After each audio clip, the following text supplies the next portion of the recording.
ఈ వండర్ఫుల్ జర్నీలో మాతో పాటు కలవండి. Let's roll. ఈరోజు మన గెస్ట్ వచ్చేసి కల్నల్ విపుల్ హర్ష్ సిసోడియా.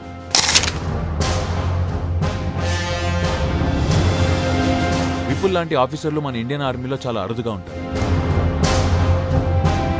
మీ ఆపరేషన్ గురించి కాస్త వివరించండి.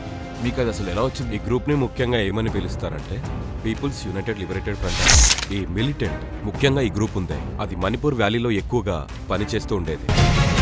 పల్ఫ్ ఎన్ఎస్సిఐఎం తరపున ఎక్కువగా పనిచేసేది. చాలా ఎక్కువగా వాళ్ళు చేసేది ఏంటంటే కిడ్నాప్లు, దోపిడీలు సామాన్య ప్రజల మీద. ఒక వ్యక్తి పేరు వచ్చి అలియాస్ ముటి. అతనున్న ఊరు నా ఏరియాలోకి వస్తుంది. ఒక సీనియర్ కమాండర్ టార్గెట్ చేశాడు.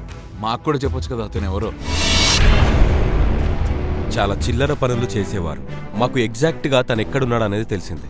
మాకు తను ఆ చోటు నుండి మరో చోటుకి వెళ్లేదాకా ఎదురు చూడడం తప్ప వేరే దారి లేదు. ఇక మేము సైలెంట్ గా మేము ఇద్దరం కన్నేసి ఉంచాం.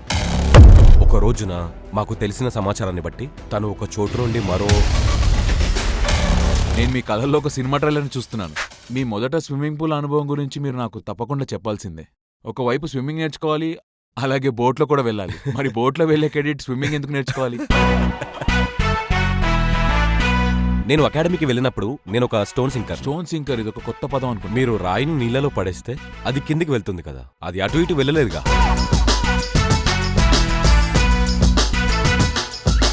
మీరు సియాచిన్లో ఉన్నప్పుడు ఎలా? అది చాలా దూరమైన ప్రాంతంలో పోస్ట్ ఉండడం, ఆక్సిజన్ తక్కువ, తిండి సరిగ్గా ఉండదు, ఒంటరితనం. అక్కడ మీకు ఏది సంతృప్తినిచ్చింది? నేను అతన్ని తీసుకెళ్లాను. అక్కడ నడవలేము, ఇంకా మేము అతనికి చెప్పాల్సిన చోటుకి వెళ్ళమంటే పాకాలి. ఎందుకంటే పాకిస్తాన్ వాళ్ళు మమ్మల్ని కనిపెట్టి ఉన్నారు. అలా వాళ్ళ HMDA మిషన్ గన్ ఎప్పుడు మా వైపు ఎక్కుపెట్టి ఉండేవారు. అజాగ్రత్తగా ఉంటే కాల్ చేస్తారు. కానీ టూత్ పేస్ట్ కూడా పేలిపోయింది. కానీ ఇది ఎప్పుడు జరిగే డ్రిల్. సాయంత్రం పాక్స్ కాల్పులు చేసేటప్పుడు మమ్మల్ని మేము కాపాడుకోవడానికి ఒకే ఒక్క చోటు. అలాగే ఇష్టం వచ్చినట్టు కాల్చేవారు వాళ్ళు, ఎందుకంటే అది వాళ్ళ పోస్టే.